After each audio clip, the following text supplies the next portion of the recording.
We all are creatures of God. We take breath from the same divine power. Yet there are some community who struggles for their identity. Transgenders are not an exception. Social and economic issues पर बात करने के लिए हमारे साथ जुड़ गए हैं मिस माही गुप्ता। माही गुप्ता जी, आपका स्वागत है। Thank you.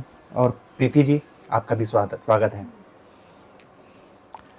तो माही गुप्ता जी, सबसे पहले तो मैं आपके वो स्ट्रगल की कहानी सुनना चाहूँगा जो अब तक आपने जी है, जिन कठिन परिस्थितियों में आप निकलकर बहुत बड़ा मुकाम हासिल किया है, उसके बारे में बताएं। मेरी जर्नी 2008 से स्टार्ट होती है, जब मैंने अपनी आइडेंटिटी को जाना और जब मैं उसके लिए घर वालों को बताने की कोशिश कर रही थी कि मैं एक ट्रांससेक्सुअल हूँ, जो मुझे एक मतलब मैं भले ही एज अ बॉय बॉडी में हूँ बट मुझे एज अ फीमेल फील होता है कि मैं एज अ फीमेल हूँ। तो घर वालों ने कहा कि नहीं, ऐसा नहीं हो सकता, ये चीज़ गलत है। फिर उस समय से मेरी लाइफ में बहुत सारी प्रॉब्लम्स आने लगे, क्योंकि एक तो मुझे खुद को एक्सेप्ट करना था और दूसरों को समझाना था कि आप जैसा समझ रहे हो वैसी मैं हूँ नहीं। तो वो प्रॉब्लम्स काफ़ी ज़्यादा फेस हुई। फिर मुझे घर से निकाल दिया गया कि आप मतलब अगर आप हमारे हिसाब से नहीं चल सकते तो आप घर से जा सकते हो। फिर वहाँ पे मेरे फ्रेंड थे, वहाँ पे उनके घर पे रह के मैंने बच्चों को ट्यूशन पढ़ा के खुद की एजुकेशन मतलब बीए ग्रेजुएशन मैंने कंप्लीट की। उसके बाद मैंने लाइफ में बहुत सारे सर्च किए कि मतलब सर्जरी कहाँ पे होती है, कैसे होती है। मुंबई में मुझे पता चला कि सर्जरीज होती हैं। फिर मैं मुंबई आई 2012 में, और मुंबई आने के बाद मैंने काउंसलिंग कराने के बाद मुझे पता चला कि प्रोसेस है सर्जरी का, बट उसमें खर्च बहुत ज़्यादा है। तो फिर मैंने 1 साल का गैप लिया और फिर मैंने एनजीओस में काम किए, बच्चों को ट्यूशन्स पढ़ाए। उसके बाद मैंने बच्चों को सॉफ्टवेयर, टेडी बियर ये सब भी सिखाना स्टार्ट किया।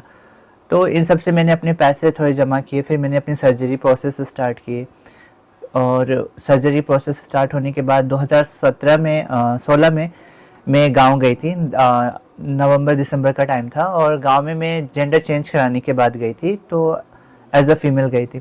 कहाँ पर है आपका गांव? मेरा गांव कटिहार, बिहार कटिहार।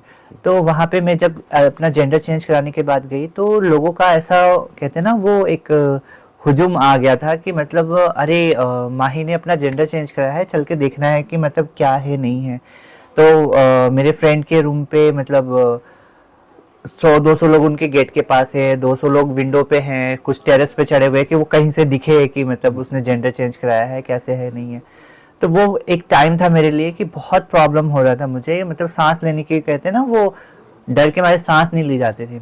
फिर गांव वाले, आपको कंफर्ट नहीं हो रहा था? बिल्कुल भी नहीं, क्योंकि गांव वालों की तरफ से धमकियां मिल रही थी, इसको मार डालो या तो इसे गांव से निकाल डालो।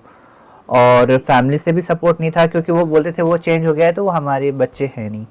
तो काफ़ी डिप्रेशन वाला माहौल था, और मतलब लोगों के ऐसी कहते हैं ना, वो घात लगाए बैठे रहते कि वो कहीं भी दिख जाए तो उसको मार डालो करके।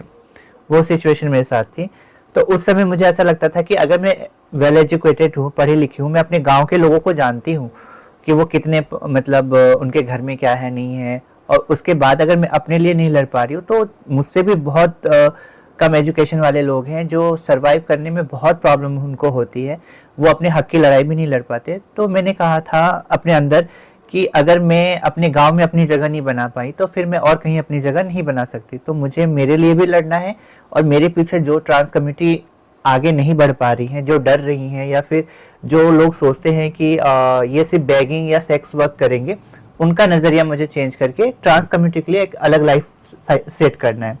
उस समय मैंने 2017 में मिस बिहार में मॉडलिंग कंपटीशन चल रहा था, तो मैंने बोला कि चलो लक ट्राई करते हैं, क्योंकि जितनी भी सेविंग्स थे मेरे सर्जरी के टाइम ख़त्म हो गए थे। तो मैं पटना आई, पटना में और मैंने कंपटीशन किया। उसमें बहुत सारे अलग अलग कंट्री के लोग आए थे, बट मैं मिस बिहार चुनी गई। तो मेरे लिए बहुत प्राउड मोमेंट था, मेरे घर वालों के लिए, मेरे गांव वालों के लिए, कि मतलब ये एक मॉडलिंग लाइन पे भी आगे जा रही है। तभी न्यूज़ चैनल सभी लोग बहुत सपोर्ट भी कर रहे थे कि प्रोग्रेस कर रही है, एक अलग लाइन बन रहा है ट्रांस कम्युनिटी के लिए। वो जर्नी स्टार्ट हुई। फिर 2018 में मैंने नेशनल लेवल पे किया था, जिसमें मैं मिस बिहार टॉप 10 रही हूँ। और उसके बाद 2019 में मैंने किया है, जिसमें मैं रेम्बो क्वीन रही हूँ। उसके बाद मैंने एनजीओस में HIV एड्स के लिए काम किया है, कैंसर पेशेंट के लिए काम किया है। कैंसर पेशेंट के लिए काम करते हुए मुझे विवेक रॉय, अनुपम खेर के थ्रू, संजय दत्त की बहन प्रिया दत्ता के थ्रू अवार्ड से सम्मानित भी किया गया। रीज़न ये था कि नॉर्मल पीपल जैसे फीमेल मेल आप कह लो, जो नॉर्मल लाइफ जीते हैं उनको भी थोड़ा सा डिप्रेशन होता है, तो स्मोकिंग या फिर ड्रिंकिंग ये सारी चीज़ें करते हैं। पर उस समय पूरी टेस्टिंग के साथ मुझ में 0% भी अल्कोहल नहीं पाया गया था। रीज़न तो उन्होंने बहुत ही मतलब कहते हैं ना कि उन्होंने ये कहा कि एक ट्रांस होके आप इतना सरवाइव कर रहे हो कि आपको प्रॉब्लम्स फेस करने हैं, सारी चीज़ें फेस करनी है, उसके बाद भी आपने अल्कोहल तक और कुछ नहीं किया, उसके लिए मुझे सम्मानित किया गया था। तो वो मेरे लिए बहुत अचीवमेंट की बात थी कि मतलब हम बिना इन सब चीज़ों के भी अपनी लाइफ में बहुत सारी चीज़ें अचीव कर सकते हैं। क्योंकि मेरे सामने भी लोगों ने बहुत सारी चीज़ें रखी थी, नहीं तुम आज नहीं कर रहे हो, कल तो तुम्हें करना ही है। तो फिर वो एक ना माइंड सेटअप हो गया था कि नहीं, मुझे ये चीज़ नहीं करनी है, चाहे वो बेगिंग को लेकर हो, सेक्स वर्क को लेकर हो, ड्रिंक को लेकर हो। तो वो चीज़ एक माइंड में सेटअप था कि मुझे इन सब चीज़ों से अलग लाइन बनानी आपने एक लाइन ड्रॉ की हुई जी, उस लाइन से परे आपको नहीं जाना नहीं जाना था। तो really it's a matter of proud. Mahi Gupta miss trans queen Bihar 2017 रह चुकी है, और उसके बाद मिस इंडिया ट्रांस इंडिया 2019 का खिताब भी इन्होंने हासिल किया है। तो salute to you Mahi ji. Thank you. तो माही जी, जैसा आप जानते हैं, आज हम सोशल और इकोनॉमिक इश्यूज पे बात करने जा रहे हैं, जिसमें ट्रांसजेंडर्स के लिए हम समाज में क्या परिवर्तन ला सकते हैं, एक हमारा छोटा सा ड्राइव है। तो सबसे पहले आप अपने हमारी ऑडियंस को बताएं कि LGBTQ से आप क्या समझते हैं। LGBTQI वो एक ऐसा अम्ब्रेला है जो जिसमें कि बहुत सारे कैटेगरीज आते हैं, जिसमें कि हम जैसे L का मतलब होता है लेस्बियन, B का मतलब होता है B का है बाइसेक्सुअल, और ट्रांसजेंडर, T का है ट्रांसजेंडर, Q का है क्यूरी। तो इसी तरह है कि हमारे जो अम्ब्रेला के कलर्स हैं सबके अलग अलग जेंडर डिवाइड किए गए हैं, जिसमें जो कंफर्ट होता है वो अपने हिसाब से वो जेंडर चूज करता है। जैसे मुझे लगता है कि मैं एक ट्रांस वुमन हूँ, तो मैं खुद को ट्रांस वुमन आइडेंटिफाई करती हूँ।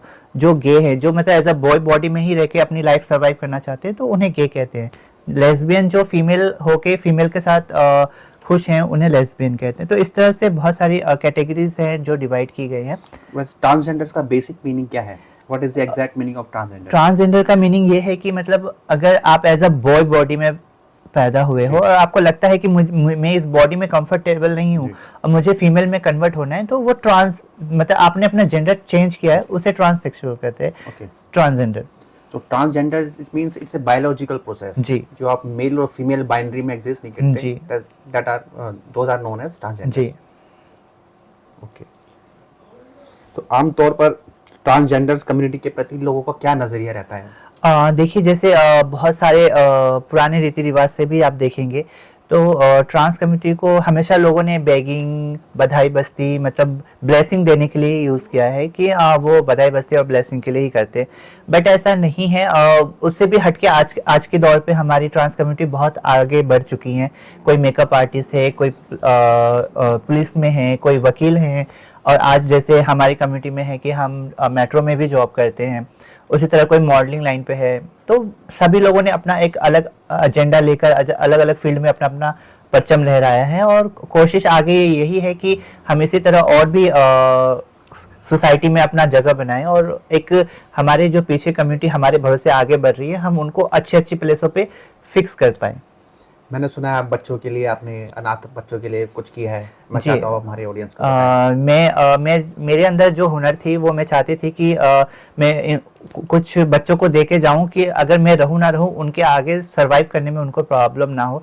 तो अनाथालय में मैंने जाके बच्चों को सॉफ्टवेयर, टेडी बियर ये सब सिखाया है फ्री ऑफ कॉस्ट, क्योंकि मैं चाहती थी कि जो हुनर कहीं ना कहीं आगे सब कुछ कहते हैं ना, वो आजकल बहुत ही ज्यादा लोग छोड़ रहे हैं सारी चीजें, सब रेडीमेड चीजें ही यूज कर रहे हैं। तो मैं चाहती थी कि कहीं ना कहीं हमारी संस्कृति बच्चों में रहे, तो मैं उनको software, teddy bear, glass painting, झूमर, हैंडमेड ये सारी चीजें मैं सिखाती थी। तो अनाथ बच्चों को काफी प्रोत्साहन भी मिला कि हाँ चलो हमें कोई सिखा रहा है। तो उसके बाद मैंने और भी चीजें की, फ्री मेकअप आर्टिस्ट भी मैंने काम किया, नेल आर्टिस्ट भी मैंने काम किया है।